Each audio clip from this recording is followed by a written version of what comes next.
सपा प्रमुख अखिलेश यादव ने गोरखपुर में बीजेपी को शून्य पर लाने का संकल्प दोहराते हुए कहा कि जल्द ही वहां पार्टी की बड़ी बैठक होगी।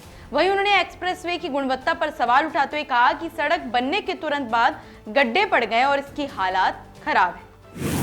बीजेपी प्रवक्ता सुधांशु त्रिवेदी ने राहुल गांधी पर नीट पुनर्परीक्षा से पहले छात्रों के मन में तनाव पैदा करने का आरोप लगाया। उन्होंने कहा कि ऐसे बयान छात्रों की एकाग्रता को प्रभावित कर सकते हैं। साथ ही सरकार पूरी संवेदनशीलता और सतर्कता के साथ परीक्षा को सुचारू रूप से कराने की तैयारी कर रही है। पश्चिम बंगाल के फलता में शुभेंदु अधिकारी ने कहा कि ममता बनर्जी ने भवानीपुर विधानसभा चुनाव परिणाम को हाईकोर्ट में चुनौती दी है। उन्होंने दावा किया कि पिछली बार भी नंदीग्राम में उनकी जीत के बाद ममता बनर्जी ने ऐसा ही कदम उठाया था। अभिनेता प्रकाश राज ने कहा कि किसी राजनीतिक दल या प्रधानमंत्री की आलोचना करना हिंदू धर्म या हिंदुत्व पर सवाल उठाना नहीं है। उन्होंने कहा कि प्रधानमंत्री नरेंद्र मोदी एक निर्वाचित जनप्रतिनिधि और लोकतंत्र में उनसे सवाल पूछना सामान्य बात है।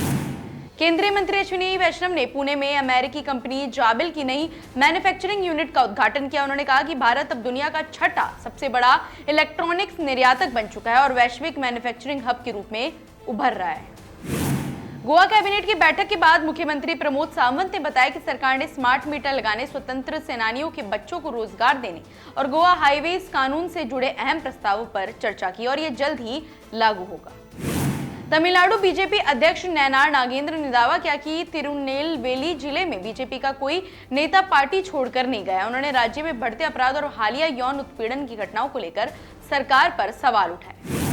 2022 के विद्रोह का जिक्र करते हुए संजय राउत ने कहा कि अगर पार्टी में फिर से टूट जैसी स्थिति दोहराई गई तो शिवसेना यूबीटी के सांसद चुप नहीं बैठेंगे। उन्होंने साफ कहा कि पार्टी एकजुटता बनाए रखने के लिए पूरी तरह सतर्क है। साथ ही उन्होंने संकेत दिया कि ऐसे किसी भी प्रयास का कड़ा विरोध किया जाएगा।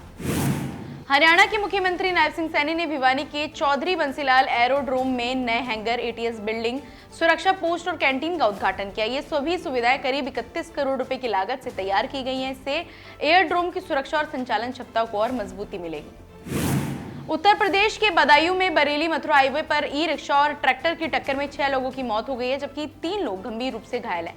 जिला प्रशासन ने बताया कि सभी घायलों का इलाज मेडिकल कॉलेज में चल रहा है और मामले की जाँच अभी की जा रही है। मध्य प्रदेश के मुख्यमंत्री मोहन यादव ने कहा कि सरकार कई अहम विषयों पर काम कर रही है और राज्य कॉमन सिविल कोड की दिशा में आगे बढ़ रहा है। उन्होंने कहा कि यदि सब कुछ ठीक रहा तो ये प्रस्ताव इसी सत्र में पारित हो सकता है। साथ ही उन्होंने सरकार की प्राथमिकताओं को आगे बढ़ाने की बात भी कही।